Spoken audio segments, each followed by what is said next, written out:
جی آگے.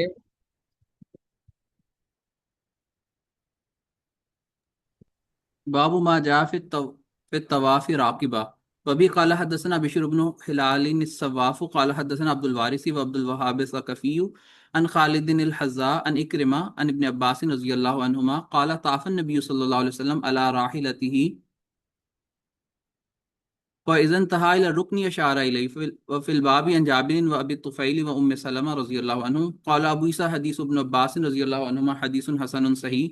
وقد كره قوم من أهل العلم أن يطوف الرجل بالبيت وبين الصفا والمروة راكبا إلا من عذر وهو قول الشافعي. تابش یہ باب ما جاء فی الطواف راکبا، سوار ہو کر طواف کرنے کا بیان. تو حضرت عبداللہ بن عباس رضی اللہ تعالیٰ عنہ فرماتے ہیں کہ طاف النبی صلی اللہ علیہ وسلم علی راحلتی، نبی علیہ الصلوۃ والسلام نے اپنی سواری پر طواف کیا. فاذن تھا الی الرکن، جب آپ وہ رکن کی طرف پہنچتے تھے یعنی رکن یمانی کی طرف، اشار الیہ تو آپ اس کی طرف کیا کرتے تھے؟ اشارہ کرتے تھے. یا رکن سے مراد حجر اسود ہے. وفی الباب عن جابر وابی طفیل وام سلمہ رضی اللہ عنہ قال ابو عیسیٰ حدیث ابن عباس حدیث حسن صحیح، کہ آل علم کی ایک قوم نے مکروہ سمجھا ہے کہ آدمی بیت اللہ کا طواف کرے یا صفا اور مروہ کے درمیان دوڑے راکبن سوار ہو کر، ہاں عذر کی وجہ سے. وہ قول الشافعی، اور یہ امام شافعی کا قول ہے، یعنی بغیر عذر کے ایسا نہیں کر سکتے. دیکھو اس میں یہ ہے کہ احناف کے ہاں اور امام مالک رحم اللہ کے ہاں پیدل طواف کرنا واجب ہے. لہٰذا اگر بغیر عذر کے آدمی نے سوار ہو کر طواف کیا نا تو پھر اس پر ہو جائے گا، کیونکہ اس نے کیا چھوڑ دیا؟ ایک واجب چھوڑ دیا. اب سوار ہو کر ایک صورت تو یہ نا، پرانے زمانے میں گھوڑا ہوتا تھا یا خاص طور پر اونٹ ہوتے تھے تو اونٹ پہ سوار ہوتے تھے. تو آج کل اگر کوئی آدمی ویل چیئر پر کرتا ہے طواف تو یہ بھی سوار ہو کر طواف کرنا ہے. یا اسی طرح اگر آدمی کسی اور کی پیٹھ پر، کسی نے کسی کو پیٹھ پر لادا ہوا ہے، وہ اس کو لے کر چل رہے تو یہ بھی سوار ہو کر ہے. یا مثلا کچھ بندوں نے کسی کو چارپائی پہ بٹھایا ہے یا کسی جگہ کسی چیز پر بٹھایا ہے اور وہ اس کو لے کے چل رہے تو یہ بھی سوار ہو کر طواف میں آتا ہے. تو لہٰذا یہ بغیر عذر کے جائز نہیں ہے. لیکن شوافی اور حنابلہ کیا اگرچہ پیدل طواف کرنا مسنون ہے لیکن بغیر عذر کے اگر طواف کریں گے تو یہ بھی جائز ہے، دم کم از کم واجب نہیں ہے. اب آپ علیہ السلام نے کیوں سواری پر طواف کیا؟ تو یہ حجۃ الوداع کا واقعہ ہے. تو وہ اس لیے ہے کہ دراصل آپ علیہ السلام اگر پیدل طواف کرتے نا تو باقی صحابہ آپ کو دیکھ نہیں پاتے تھے نا، رش بہت زیادہ تھا. تو اس لیے آپ سوار ہو کر طواف کر رہے تھے تاکہ سب آپ کو دیکھ سکے.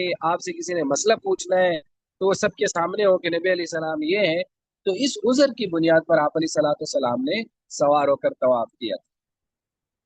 جی آگے.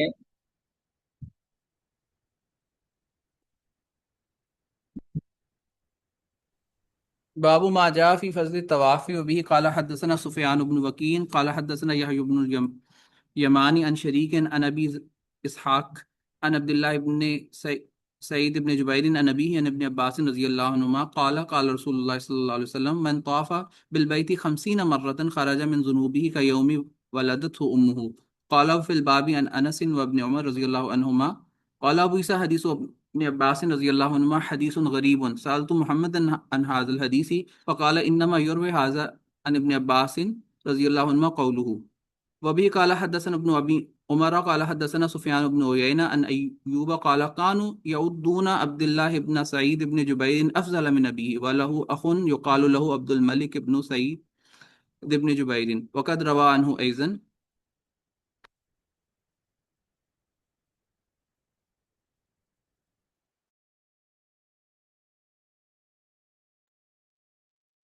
جی تو یہ باب ما جاء فی فضل الطواف، طواف کی فضیلت کے بارے میں.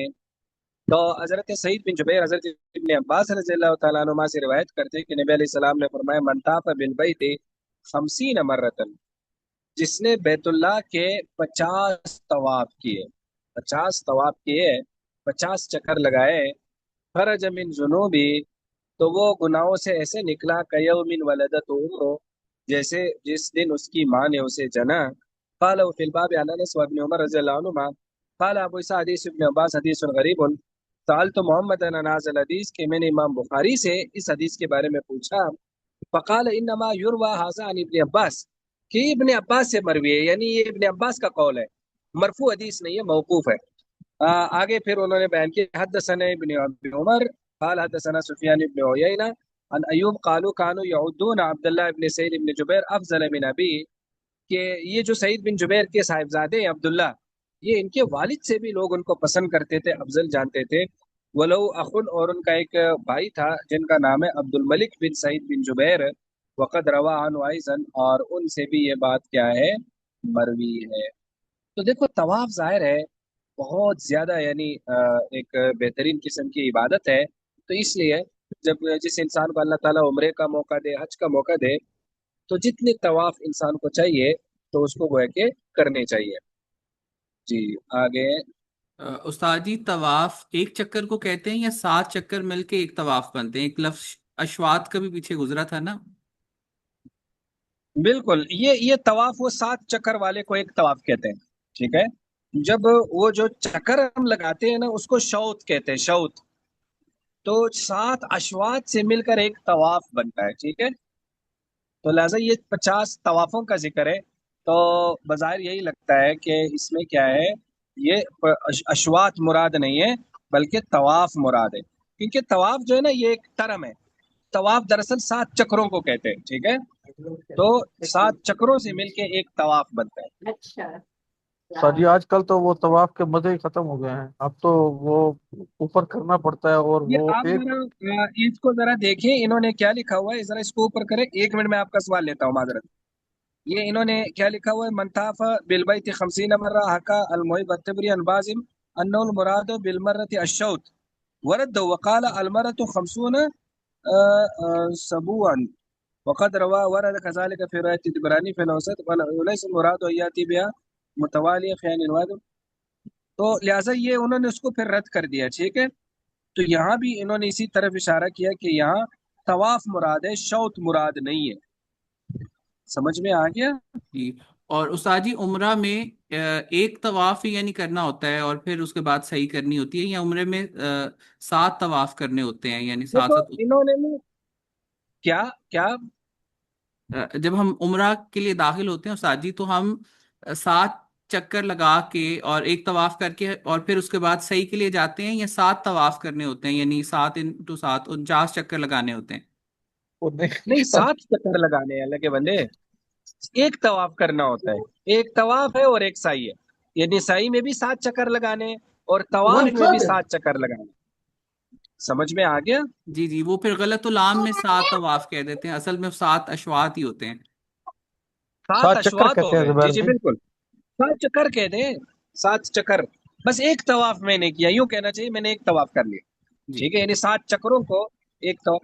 دیکھو انہوں نے نیچے بھی لکھا ہوا ہے، انہوں نے اس پر ایک زبردست اشکال کیا ہے کہ من طاف بالبیت 50 مرہ المراد بالطواف اما الطواف المصطلح الشرعی الذي هو عبارة عن 7 اشواط ف50 طوافا 350 شوطا، ٹھیک ہے۔ تو پھر 50 طواف کو آپ 50 کو 7 میں ضرب دو تو یہ 350 بن گئے، ٹھیک ہے۔ تو 350 چکر لگانے ہوں گے۔ وَإِنْ أُرِيدَ بِالطَّوَافِ الشَّوْطِ فَخَمْسِينَ شَوْطًا سَبْعَةُ طَوَاف۔ دیکھو اس میں ایک انہوں نے بڑا اچھا نقطہ نکالا ہے کہ اگر آپ 50 چکر مراد لیں تو 50 چکر تو پورے طواف بنتے نہیں نا، یعنی 50 پورا طواف تو 7 چکروں کا ہے، تو 50 چکر تو 7 طواف اور ایک چکر بنتا ہے، تو ایک اضافی چکر جو ہے نا عجیب سا ہے، تو اس لیے گویا کہ اس میں پھر یہ 7 یہاں چکر مراد نہیں ہے بلکہ باقاعدہ طواف مراد۔ اب بات سمجھ میں آ گئی؟ جی استاد جی۔ جی اب آپ پوچھیں، کون کون پوچھ رہے تھے، کیا اور سر پوچھ جی رہے میں تھے؟ یہ گزارش کر رہا تھا کہ پہلے ایک دور تھا جب مطاف کے اندر طواف کرنے دیا جاتا تھا بغیر کپڑوں بغیر احرام کے، جو رش بھی کم ہوتا تھا اور فوراً طواف بھی ہو جاتا تھا۔ اب تو بغیر احرام کے نیچے طواف بھی نہیں کر سکتے، اوپر کی منزل پہ طواف کرنا پڑتا ہے، اور ایک چکر 1 کلومیٹر کا ہے، یعنی 7 کلومیٹر میں آپ کا ایک طواف مکمل ہوتا ہے۔ 7 تو اب کلومیٹر یہ وہ تو بہت زیادہ ہے۔ جی سر، تو یہ یعنی یہ شاہ ولی صاحب بھی وہاں موجود ہیں، یہ اس بات کی تصدیق کریں گے کہ 6.5 6.7 کلومیٹر کا ایک طواف بنتا ہے۔ تو اب یہ تو اتنا بہت تو زیادہ یعنی جی جی سارا جی دن جی جی بالکل آپ صحیح فرما رہے ہیں، یہ جو اوپر ٹاپ پر طواف دیکھو ہے نا، اس یہ کا ایک بس ہیلا یہ بھی ہو سکتا ہے کہ آپ لوگ جو وہاں ہیں نا تو وہ ایک دو چادریں باندھ لیا کرے، کیا حرج ہے؟ اصل میں شاید وہ یہ اس لیے استاد جی کپڑوں پھر میں نہیں صحیح. کرنے دیتے کہ یہ لوگ تو نفلی طواف کر رہے ہیں، تو پہلے وہ فرض جی اور واجب والوں کو کرنے دے، شاید ان کا مقصد یہ ہوگا نا۔ بس استاد جی پھر یہی کام کیا تھا، ابھی وہ طواف کی چادریں باندھ کے نیچے کرتے رہے تھے.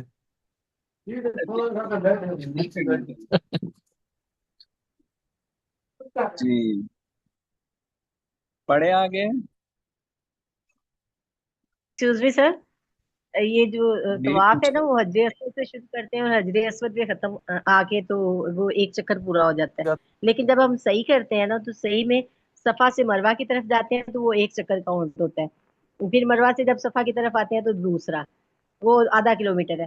یہ جب ہم 7 چکر پورے کرتے ہیں مروہ پہ جا کے تو 3.5 کلومیٹر تقریباً بن جاتا ہے یہ. وہ 3.5 کلومیٹر بن جاتا ہے، اچھا اچھا، صحیح ہے۔ دونوں پہاڑیوں کے درمیان آدھا کلومیٹر کا ڈسٹینس ہے.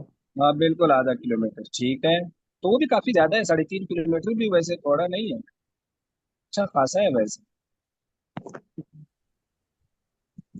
جی پڑھیں۔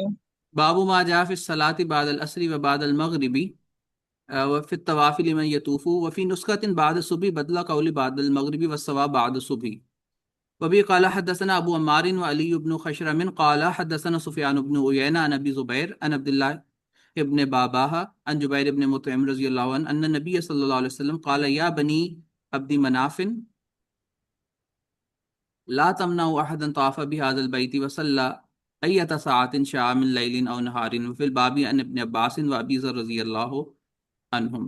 قال أبو عيسى حديث جبير بن مطعم رضي الله عنه حديث حسن صحيح وقد رواه عبد الله بن أبي نجيه عن عبد الله بن بابا أيضا. وقد اختلف أهل العلم في الصلاة بعد العصر وبعد الصبح بمكة، فقال بعضهم لا بأس بالصلاة والطواف بعد العصر وبعد الصبح وهو قول الشافعي وأحمد وإسحاق واحتجوا بحديث النبي صلى الله عليه وسلم. وقال بعضهم إذا طاف بعد العصر لم يصلي حتى تغرب الشمس، وكذلك إن طاف بعد صلاة الصبح أيضا لم يصلي حتى تطلع الشمس. واحتجوا بحديث عمر رضي الله عنه أنه طاف بعد صلاة الصبح فلم يصلي وخرج من مكة حتى نزل بذي طوى فصلى بعدما طلعت الشمس، وهو قول سفيان الثوري ومالك بن أنس رحمه الله. شابش ماشاء اللہ۔ یہ باب ہے باب ما جاء فی الصلاۃ بعد العصر و بعد الصبح، کہ عصر اور فجر کے بعد نماز پڑھنا فی طواف، طواف میں، لمن یطوف، اس آدمی کے لیے جس نے طواف کیا۔ یہ دراصل یہ مسئلہ بتانا چاہتے ہیں، آپ نے اوقات مکروہ میں پڑھا کہ فجر کے بعد اور عصر کے بعد نوافل مکروہ ہے، تو کیا جو طواف کے 2 نفل ہے، یعنی اگر ایک آدمی کا اسی ٹائم طواف مکمل ہو گیا، اب اس نے طواف کے 2 نفل پڑھنے، کیا اسے پڑھ سکتے ہیں؟ نہیں، دراصل اس بارے میں یہ باب ہے۔ تو جبیر بن مطعم رضی اللہ تعالیٰ عنہ فرماتے ہیں کہ نبی علیہ السلام نے فرمایا یا بنی عبد مناف، اے عبد مناف والو، لا تمنعوا احدا، کسی کو نہ روکو، طاف بیاض البیت، جو اس گھر کا طواف کرے، وصلی ایت ساعۃ شاء، اور وہ جس گھڑی چاہے نماز سے، من لیل او نہار، رات ہو یا دن ہو۔ وفی الباب عن ابن عباس و ابی ذر رضی اللہ عنہما قال ابو عیسیٰ حدیث جبیر بن مطعم حدیث حسن صحیح، وقد رواه عبد الله بن ابي نجی عن عبد الله بن بابا ايضا۔ وقد اختلف اهل العلم، کہ اہل علم کا اختلاف ہے، فی الصلاۃ بعد العصر و بعد الصبح بمکہ، کہ کیا مکہ میں عصر اور فجر کے بعد نماز پڑھ سکتے ہیں نفل؟ فقال بعضهم، تو بعض کہتے لا باس بالصلاۃ، کوئی حرج نہیں ہے نماز میں، والطواف، اور طواف میں، عصر کے بعد اور فجر کے بعد، اور یہ امام شافعی احمد اسحاق کا قول ہے، اور انہوں نے نبی علیہ السلام کی اس حدیث سے استدلال کیا ہے، واحتجوا استدلال کیا ہے۔ وقال بعضهم، اور بعض کہتے اذا طاف بعد العصر، جب عصر کے بعد طواف کرے، لم یصلی، تو نماز نہ پڑھے، حتی تغرب الشمس، یہاں تک کہ سورج غروب ہو جائے، وکذالک، اور اسی طرح اگر طواف کرے بعد صلاۃ الصبح ایضا، فجر کے بعد بھی، لم یصلی، تو نماز نہ پڑھے یہاں تک کہ سورج طلوع ہو جائے۔ تو انہوں نے حضرت عمر کی ایک حدیث سے استدلال کیا، انہ طاف بعد صلاۃ الصبح، کہ انہوں نے فجر کی نماز کے بعد طواف کیا، فلم یصلی، تو نماز نہیں پڑھے، وخرج من مکہ، مکہ سے نکلے، حتی نزل بزیتوا، یہاں تک کہ زیتوا مقام پر جب پڑاؤ ڈالا، فصلی بعد ما طلعت الشمس، تو پھر سورج طلوع ہونے کے بعد انہوں نے نماز پڑھی، وہ قول سفیان الثوری و مالک بن انس۔ دیکھو مذاہب بھی یہی ہے کہ احناف اور مالکیہ کے نزدیک طواف کے 2 رکعت بھی فجر اور عصر کے بعد نہیں پڑھ سکتے۔ اس کی وجہ یہ کہ یہ اصل میں نفل ہے، یعنی اس کو کہا جاتا ہے واجب لغیری۔ واجب لغیری کا مطلب ہوتا ہے کہ جو کسی اور کام کی وجہ سے کوئی نفل واجب ہو جائے تو وہ پتہ نفل ہی ہے، تو لہٰذا یہ بھی دراصل نفل ہی ہے، تو یہ واجب لعینی نہیں ہے، یعنی اپنی ذات کی وجہ سے یہ واجب نہیں ہے، تو لہٰذا جب یہ نفل کے حکم میں آتا ہے تو پھر اس کو بھی نہیں پڑھ سکتے، کیونکہ فجر اور عصر کے بعد نوافل نہیں پڑھ سکتے۔ لیکن شوافی اور حنابلہ کے ہاں حرم شریف میں نا ہر وقت ہر نماز پڑھ سکتے ہیں، یعنی ان کے ہاں حرم شریف میں قرات کا کوئی وقت ہے ہی نہیں، وہاں ہر وقت ہر نماز پڑھ سکتے ہیں۔ اور ان کی مین دلیل دراصل یہ پہلی والی حدیث ہے، حضرت جبیر بن مطعم والی۔ عبد مناف جو تھے یہ نا بیت اللہ کے متولی تھے، اور خاص طور پر ان کو نا شیبی خاندان کہا جاتا تھا، تو ان کے پاس بیت اللہ کی چابیاں وغیرہ ہوتی تھی، تو یہ اسی کو سنبھالتے تھے۔ تو آپ نے جب مکہ فتح کیا ہے نا تو اس میں آپ نے ان کو بڑی ہدایات دی، اس میں ایک ہدایت یہ بھی آپ نے دی کہ کوئی آدمی جس گھڑی بھی یہاں نماز پڑھنا چاہے نا تو تم نے نہیں روکنا۔ تو وہ کہتے دیکھو اس کا مطلب ہے کہ ہر گھڑی میں نماز پڑھ سکتے ہیں، تو پھر ہر گھڑی میں عصر کے بعد اور فجر کے بعد بھی آ گیا۔ لیکن یہ استدلال اس لیے کمزور ہے کہ یہاں اصل میں یہ ہے کہ بیت اللہ سے کسی کو روکے نہیں، باقی جس گھڑی وہ نماز پڑھنا چاہے، مطلب یہ ہے کہ جو نماز کے اوقات ہے، یعنی جن اوقات میں نماز پڑھنی ہوتی ہے، خواہ نفل ہو یا فرض، انہی اوقات میں نماز پڑھنا مراد ہے۔ ظاہر ہے اس میں یہ قیود ساتھ ہے، یعنی اصل میں اس حدیث کا بنیادی مقصد یہ ہے کہ کسی کو بیت اللہ سے مت روکو، تو اصل میں یہ مقصد ہے، یہ مقصد نہیں ہے کہ اس کے بیت اللہ میں آپ ہر ٹائم نماز پڑھ سکتے ہیں۔ ظاہر ہے نماز پڑھنے کے اپنے اوقات ہے، خواہ وہ نفل نماز ہو خواہ فرض نماز ہو، تو اس کا تو یہ مطلب نہیں ہے کہ اگر کوئی آدمی کہے کہ بھائی پھر میں فجر جو ہے نا وہ میں 12 بجے اس میں پڑھنا چاہتا ہوں، کیونکہ آپ نے فرمایا جس ٹائم جو مرضی نماز پڑھنا چاہے، تو لہٰذا وہاں اس میں یہ قید ملحوظ ہے کہ جو نماز کے اوقات ہے، تو اصل میں یہاں نماز مین چیز نہیں ہے، مین چیز کسی کو بیت اللہ سے روکنا ہے، کہ کسی کو بیت اللہ سے مت روکے، تو جو بھی اس میں جانا چاہے۔ تو اصل میں نا عرب لوگوں میں ظاہر ہے یہ چیز تھی کہ وہ کچھ بڑے لوگوں کو، سرداروں کو خاص ٹائم پہ آنے دیتے تھے، پھر باقی لوگوں کو کسی اور ٹائم میں اجازت دیتے تھے، تو اس چیز کو منع کر دیا کہ بیت اللہ سب کے لیے اوپن ہونا چاہیے، اس میں یہ مت کریں، تو یہ بنیادی مقصد ہے۔ جی آگے۔ سر جی استاد جی ہمارے اس کے ساتھ اندر جو ایک جی ہمارے جی ساتھ ایک عالم صاحب گئے تھے، تو انہوں نے فرمایا تھا کہ بھائی ہمارے فتوے پاکستان رہ گئے، تو اب ہم حرم میں آ گئے تو اب حرم کی ابتدا کریں گے، یہاں جو لوگ جیسے کر رہے ہیں ہم بھی ویسے ہی کریں گے، یعنی صبح کے بعد طواف نفل بھی پڑھیں گے اور عصر کے بعد بھی پڑھیں گے۔ تو دیکھو یہ بات ان کی اتنی غلط بھی نہیں ہے، لیکن اتنی عمومیت بھی نہیں ہے نا، یعنی بلا وجہ تو آپ اپنا مذہب کیوں چھوڑیں؟ بھائی نوافل جو ہے نا اس کو جمع کیا جا سکتا ہے، یعنی مطلب حرم شریف میں عبادت کے ساتھ اس کو جمع کیا جا سکتا ہے اپنے مذہب کو ساتھ رکھتے ہوئے، تو لہٰذا جہاں جہاں نہیں ہو سکتا تو پھر وہاں ان کے مذہب پر بھی عمل کر سکتے ہیں، لیکن بلا وجہ کیوں چھوڑے؟ پھر اگر ایک آدمی نے طواف ختم کر لیا تو کوئی 5-10 منٹ انتظار کر لیں، جب فجر کا ٹائم گزر جائے تو پھر اس کے بعد پڑھ لیں، تو وہ ہے کہ نہ تو استاد جی اتنی غلط ہے نہ عمومیت کے جی ساتھ ہے۔ استاد جی ایک دفعہ ہم تھے تو اسی طرح نا فجر کے بعد تو وہاں پر ایک شیخ کھڑے تھے، تو میں نے اسے سوال کیا تو اس نے بولا کہ آپ طواف میں ہیں، یہ آپ کے لیے مکروہ وقت نہیں ہے، لیکن میں وہ بھی حرم کے اندر ہی کھڑا تھا، لیکن وہ کہتا کہ میں طواف میں ہوں، نہ میرا عمرہ کا ارادہ ہے، میرے لیے مکروہ ہے، لیکن آپ لوگ جتنے بھی افاقی وغیرہ ہے جو بھی لوگ ابھی آئے ہیں آپ لوگوں کے لیے یہ مکروہ والا یہ اپلیکیبل نہیں ہے۔ اس طرح سے دوسرا میرا سوال یہ ہے کہ آج کل نا جو عمرے کے لیے زائرین آتے ہیں ان کو ایک ہی وقت میں مسجد نبوی میں ریز الجنہ کی وہ اپوائنٹمنٹ ملتی ہے، تو اس کے اندر سر یہ بڑا مسئلہ ہے، وہ فجر کے فوراً بعد بھی ہے اور عصر کے بعد بھی ہے، تو وہ لوگ سر کیا کریں کہ ان کو ایک دفعہ دوبارہ وہ ٹائم نہیں ملتا، بس ایک ہی دفعہ ہوتا ہے؟ دوبارہ پھر نہیں ملتا؟ نہیں استاد جی، ریاض الجنہ کے اندر ون ٹائم ایک سال کے اندر ایک ہی اپوائنٹمنٹ ہے بس، وہ اپوائنٹمنٹ آپ کو جو ٹائم دیا گیا ہے جو اویلیبل ٹائم تھا اس کے اندر ختم ہو جاتی ہے پھر۔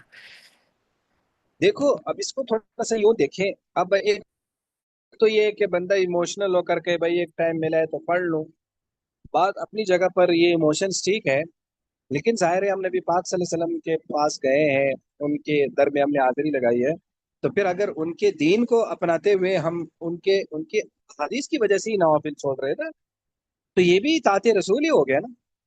تو لہٰذا یہ کوئی اطاعت سے باہر کوئی چیز نہیں ہے. یعنی یہ جو وہ پابندی ہے اس ٹائم میں نماز نہ پڑھوں، یہ کسی بادشاہ نے تو نہیں لگائی، وہ تو نبی علیہ السلام نے ہی لگائی ہے. تو گویا کہ ہم ان کے سامنے نماز نہیں پڑھ پا رہے، کیوں؟ ہم یہ شو کر رہے ہیں کہ ہمیں آپ کی جو حدیث پہنچی ہے اس میں یہ ہے کہ اس کے بعد نماز نہیں پڑھنا فجر کے بعد، تو ہم اس حکم کو فالو کر رہے ہیں. تو کیا پتہ اس حکم کو فالو کرنا بس یہ بھی تو ہو سکتا ہے اللہ کیا اور نبی علیہ السلام کیا کہ وہ نماز پڑھنے سے زیادہ ثواب دے دیں. بات سمجھ میں آ گئی؟ بالکل آپ جزاک اللہ خیر. اصل میں نا ہم اسے ظاہر ریاکاری تو نہیں کہتے، لیکن تھوڑا سا نا ہمیں یہ ہوتا ہے، یعنی ایک ہم ہماری عمومی سائیکی ہے کہ مثلا میں گیا ہوں نا، اب مجھے وہاں فجر کے بعد مثلا موقع مل گیا، اب میں اس میں نماز پڑھتا ہوں. کیوں؟ مجھے اب یہ اچھا لگے گا کہ مثلا میں آپ کو کہوں کہ یار مجھے ریاض الجنہ میں نماز پڑھنے کا موقع اللہ نے دے دیا. تو میں یہ ضروری نہیں کہ بھائی وہ آدمی ریا کر رہا ہے جو یہ کہتا ہے، لیکن ہماری ایک سائیکی ہے، ہمیں اچھا لگتا ہے کہ ہم اپنی اس طرح سے دینی کام کاؤنٹ کروائیں. اس کو ظاہر ہے اس کو ہم کوئی ریاکاری کا حکم نہیں لگاتے، وہ تو ہر آدمی کا اپنا حکم ہے. لیکن ظاہر ہے ہمیں اگر شریعت کی وجہ سے، اب اس کے لیے نا وہ واقعہ آپ لوگوں کے سامنے پتہ نہیں آیا تھا نہیں آیا تھا، یہ شاید نہیں آیا ہے، بخاری میں بھی شاید آیا ہوگا. وہ جب آپ علیہ السلام نے وہ لشکر بھیجا نا جہاد کے لیے، تو جب جہاد کے لیے لشکر بھیجا تو ایک صحابی پیچھے رہ گئے. انہوں نے یہ سوچا میرے پاس تیز سواری ہے، میں نبی علیہ السلام کے پیچھے شاید جمعہ کی نماز آ رہی تھی یا کوئی نماز آ رہی تھی، انہوں نے کہا میں وہ پڑھ لوں پھر میں پہنچ جاؤں گا. تو وہ پیچھے رہ گئے. جب پیچھے رہ گئے تو نبی علیہ السلام نے ان کو مسجد میں دیکھا، تو آپ نے فرمایا آپ کیوں رہ گئے، آپ کو بھی تو لشکر کے ساتھ بھیجا تھا. تو انہوں نے کہا میں نے سوچا کہ میں آپ کے ساتھ نماز پڑھنے کی جو ایک فضیلت ہے نا اس کو بھی پالوں، لیکن میں لشکر کو بھی پا سکتا ہوں. تو آپ نے فرمایا اب آپ لشکر کو نہیں پا سکتے، وہ لشکر آپ سے آگے چلا گیا، ثواب ہے. اب دیکھو وہ الفاظ ذرا اس طرح سے نہیں جو میں نے آپ کو بتایا، الفاظ اور ہے لیکن اس کا مفہوم یہی بنتا. تو اب آپ اندازہ کریں نبی علیہ السلام کے پیچھے نماز پڑھنا کتنا ثواب کا باعث ہے، لیکن نے اس کو ان لوگوں کے برابر کیوں نہیں قرار دیا؟ کیونکہ انہوں نے شریعت کی منشا پر عمل کیا. اس وقت شریعت کی منشا نبی علیہ السلام کے پیچھے نماز پڑھنے کی نہیں تھی. شریعت کی منشا یا چاہت اس وقت یہ تھی کہ تم لوگ نکل جاؤ جہاد کے لیے. تو انہوں نے منشا پہ عمل کیا، ان کو زیادہ ثواب ملا. اس آدمی نے اپنی ایموشنز پر عمل کیا، ان کے اپنے ایموشنز یہ تھے کہ میں نبی علیہ السلام کے پیچھے نماز پڑھوں.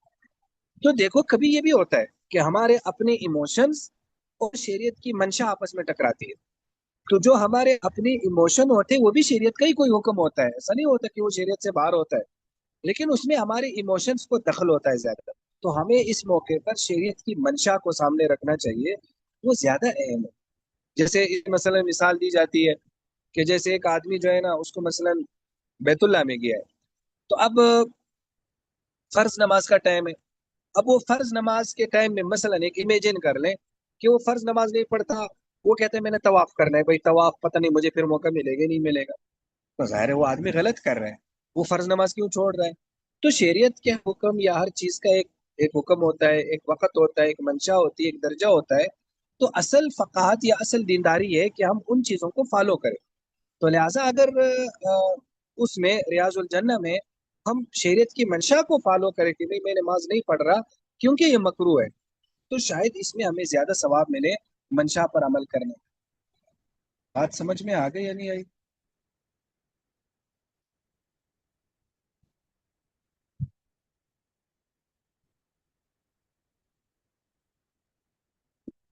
جی پڑھیں پھر آگے. باب ما جاء في ما يقرأ في ركعتي الطواف.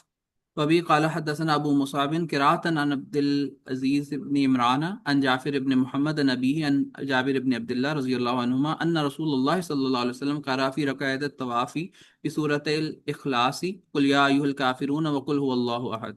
وبه قال حدثنا حناد قال حدثنا وقيع عن سفيان عن جعفر بن محمد عن أبيه أنه كان يستحب أن يقرأ في ركعات الطواف بقل يا أيها الكافرون وقل هو الله أحد. قال أبو عيسى هذا أصح من حديث عبد العزيز بن عمران وحديث جعفر بن محمد أبيه في هذا أصح من حديث جعفر بن محمد أبيه عن جابر رضي الله عنه عن النبي صلى الله عليه وسلم وعبد العزيز بن عمران ضعيف في الحديث. شابش ماشاءاللہ. یہ باب ہے باب ماجا ما یقرأ فی رکعتي طواف، کے طواف کی 2 رکعتوں میں کیا پڑھا جائے. حضرت جابر بن عبداللہ رضی اللہ تعالیٰ عنہ فرماتے ہیں کہ نبی علیہ السلام پڑھا فی رکعتي طواف، طواف کی 2 رکعتوں میں بصورتیں، یہ 2 صورتیں، الاخلاص قل یا الکافرون وقل هو اللہ احد، یعنی ان دونوں کو انہوں نے سورۃ الاخلاص کہا، یعنی قل یا الکافرون اور قل هو اللہ احد. تو یہ عرب لوگوں کی گویا کہ عادت تھی، اس کو کہتے تھے تغلیب. تغلیب کا مطلب ہوتا ہے کہ 2 چیزوں کو ایک ہی نام سے ذکر کرتے تھے. جیسے وہ کبھی سورج اور چاند کو کہتے تھے کہ قمرین، حالانکہ وہ سورج اور چاند ایک، قمر ایک شمس ہے، تو اسی کو کہہ دیتے تھے قمرین. تو انہوں نے دونوں کو کیا کہہ دیا، دونوں کو گویا کہ اخلاص کی 2 صورتیں کہہ دیا. اور ویسے بھی سورۃ الکافرون بھی اخلاص میں آتا ہے نا، اس میں شرک کا رد ہے، اور سورۃ الاخلاص قل اللہ میں توحید کا اثبات ہے. تو یہ دونوں گویا کہ ایک ہی چیز ہے. تو آگے وہ فرماتے ہیں کہ انو کان یستحب، کہ یہ جعفر بن محمد جو تھے وہ اپنے والد سے کہ وہ مستحب سمجھتے تھے کہ طواف کی 2 رکعتوں میں قل الکافرون اور قل اللہ احد پڑھیں. قال ابو عیسیٰ هذا اصح من حدیث عبد العزیز بن عمران وحدیث جعفر بن محمد عن ابی فی هذا اصح من حدیث جعفر بن محمد عن ابی عن جابر عن النبی صلی اللہ علیہ وسلم. یعنی اس کو یوں نبی علیہ السلام تک پہنچانا یہ ذرا زیادہ صحیح نہیں ہے، یہ مرسل ٹھیک ہے، یعنی اس میں حضرت جابر کا واسطہ نہیں ہے. اور عبدالعزیز بن عمران ضعیف فی الحدیث، یہ حدیث میں ضعیف ہے. جی آگے. باب ما جاء في كراهية الطواف عريانا. وبه قال حدثنا علي بن خشرم قال حدثنا سفيان بن عيينة عن أبي إسحاق عن زيد بن أثين قال سألت علي رضي الله عنه بأي شيء بعثت؟ قال بأربع لا يدخل الجنة إلا نفس مسلمة ولا يطوف بالبيت عريان ولا يجتمع المسلمون والمشركون بعد عامهم هذا ومن كان بينه وبين النبي صلى الله عليه وسلم عهد فعهده إلى مدته ومن لا مدة فله 4 أشهر. وفي الباب عن أبي هريرة رضي الله عنه قال أبو عيسى حديث علي رضي الله عنه حديث حسن. وبه قال حدثنا ابن ابي عمر ونصر بن علي قال حدثنا سفيان عن النبي صلى الله عليه وسلم وقال زيد بن يثين وهذا اصح. قال ابو عيسى وشعبة فهم فيه فقال زيد بن أثيل. شابش. یہ باب ہے باب ما جاء فی کراہیت الطواف عریانا، کہ ننگا طواف کرنا اس کی کراہیت کے بارے میں. تو حضرت زید بن اسے کہتے ہیں کہ میں نے حضرت علی سے پوچھا بھی ای شین بعثت، کس پیغام کے ساتھ آپ بھیجے گئے. قال باربعین، فرمائے 4 اعلانات کے ساتھ. لا يدخل الجنت الا نفس مسلمہ، کہ جنت میں مسلمان ہی داخل ہوگا. ولا يطوف بالبیت عریان، اور بیت اللہ کا ننگا طواف نہیں کیا جائے گا. ولا يجتمع المسلمون والمشركون بعد عام هذا، اس سال کے بعد مسلمان اور مشرک اکٹھے نہیں ہوں گے، یعنی اب بیت اللہ اور مکہ میں جو حدود حرم ہے اس میں اب مشرک نہیں ہوں گے. ومن کان بینہ وبین النبی صلی اللہ علیہ وسلم عہد، اور جس کا اور نبی علیہ السلام کے درمیان جو معاہدہ ہو، فعاد الی مدتی، تو وہ معاہدہ ایک مدت تک ہوگا اگر اس کا کوئی مدت ہے. ومن لا مدت لہ، اور اگر اس کی کوئی مدت نہ ہو، فاربعۃ اشہر، تو 4 مہینے تک معاہدہ ہوگا، 4 مہینے کے بعد پھر معاہدہ ختم ہے. وفی الباب عن ابی ہریرہ رضی اللہ عنہ قال ابو عیسیٰ حدیث علی حدیث حسن. تو آگے انہوں نے کہا یہ جو دوسری سند ہے اس میں زید بن یوسئی کے الفاظ ہے، اور امام ترمذی فرماتے کہ شعبہ کو اس میں وہم ہوا ہے. انہوں نے کہا زید بن اسیل، تو زید بن اسیل بھی صحیح نہیں ہے اور زید بن اسئی بھی صحیح نہیں ہے. وہ کہتے ہیں زید بن یوسئی، یعنی یا کے ساتھ، یہ زیادہ صحیح ہے. دیکھو یہ دراصل یہ جو حضرت علی کا واقعہ ہے یہ دراصل 9 ہجری کا ہے، یعنی 8 ہجری میں حج فرض ہوا، جیسے ہم نے پہلے بات کی تھی. 9 ہجری میں مسلمانوں نے پہلا حج کیا. نبی علیہ الصلوۃ والسلام اس حج میں نہیں گئے تھے، یہ حج حضرت ابوبکر کی عمارت میں ہوا تھا. تو اب ہوا یوں، جب حضرت ابوبکر یہاں سے چل پڑے نا، ان کی عمارت میں روانہ ہوا، تو ان کے روانگی کے بعد سورہ برات کی شروع والی آیتیں نازل ہوئی جو سورۃ التوبہ ہے، برات من اللہ ورسولہ الی الذین عاہدتم من المشرکین. یہ چند آیتیں جس میں چند چیزوں کی وہ کہ اعلانات کیے گئے تھے.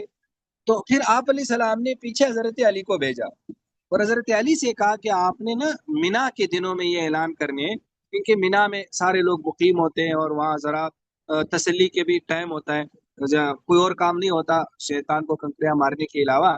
تو وہاں آپ نے یہ اعلانات کرنے ہیں. تو گویا کہ وہ اعلانات، ان میں سے یہ اعلانات آپ نے کیے. اعلانات تو اور بھی تھے لیکن انہوں نے گویا کہ یہ 3-4 اعلانات یا ذکر کیے.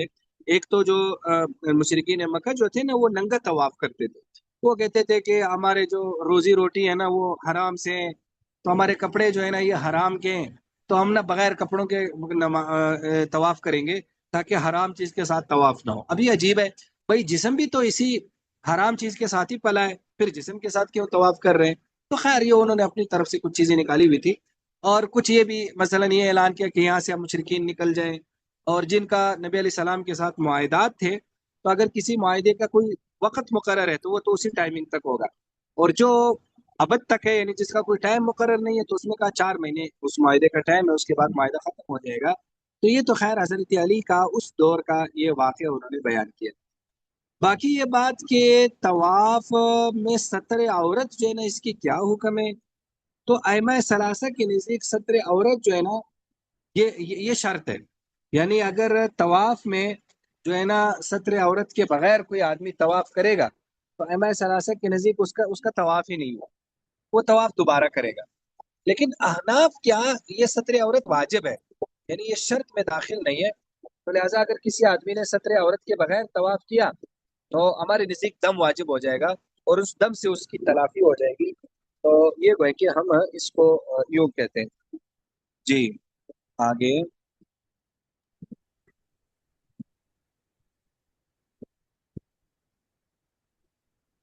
باب ما جاء في دخول الكعبة وبه قال حدثنا ابن أبي عمر قال حدثنا وكيع عن إسماعيل بن عبد الملك عن ابن أبي مليكة عن عائشة رضي الله عنها قالت خرج النبي صلى الله عليه وسلم من عندي وهو قرير العين طيب النفس فرجع إلي وهو حزين فقلت له فقال إني دخلت الكعبة ووددت أني لم أكن فعلت إني أخاف أن أكون أتعبت أمتي من بعدي. قال أبو عيسى هذا حديث حسن صحيح.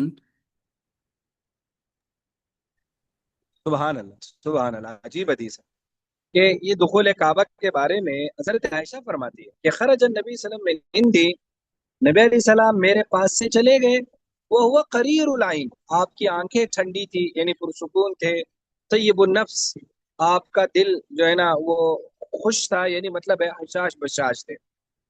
جب میرے سے تو ٹھیک نکلے، فرج آئی لئی، جب واپس میری طرف لوٹے تو پریشان تھے.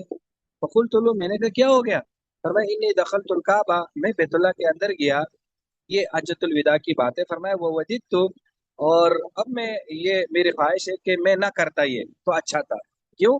انی اخاف، مجھے ڈر ہے، ان اکون اتعبت امتی من بعدی، کہ میں نے میرے بعد اپنی امت کو تھکا نہ دو. سبحان اللہ. میں نے فرمایا کہ دیکھو میں حج کے موقع پر بیت اللہ کے اندر چلا گیا، کہیں امت اس کو مناسک کے حج میں شامل نہ کرے. اب امت پھر میری پیروی کرتے ہوئے وہ بیت اللہ میں جائے گی. اب ظاہر ہے حج کے موقع پر اتنے سارے لوگ ہیں تو کون بیت اللہ کے اندر پھر جا سکتا ہے؟ تو بیٹھے نبی علیہ السلام کو بڑا عجیب و غریب ایک امت کی تھکاوٹ کا، مشقت کا بڑا اہتمام تھا، اور نبی علیہ السلام کو ظاہر ہے یہ پتہ تھا کہ میری امت کے ایسے لوگ ہیں جو میری ایک ایک نقش قدم پہ چلیں گے. تو ان لوگوں کا آپ علیہ السلام کو خیال تھا. ظاہر ہے جو لوگ آپ کی سنت پہ چلیں گے نہیں ان کا تو خیال نہیں. تو گویا کہ وہ لوگ جو نبی علیہ السلام کی ایک ایک چیز کو فالو کرتے ہیں تو ان کا آپ علیہ السلام کو فکر رہتی تھی کہ کہیں میں ان کو شقت میں نہ ڈالوں. جس میں یہ مسواک کا حکم ہے، آپ علیہ السلام نے فرمایا کہ میں اگر امت کو مشقت کا ڈر نہ ہوتا میں مسواک کو واجب کرتا. یا اسی طرح آپ علیہ السلام نے جو تراویح نہیں پڑھی اس میں بھی یہی چیز آپ نے دیکھی کہ آپ نے فرمایا کہ بھائی یہ تم پر کہیں فرض نہ ہو جائے. اور بھی آپ علیہ السلام کے بہت سارے ایسے احکامات تھے آپ علیہ السلام چھوڑ دیتے تھے تاکہ امت جو ہے نا بعد میں مشقت میں نہ پڑے. جی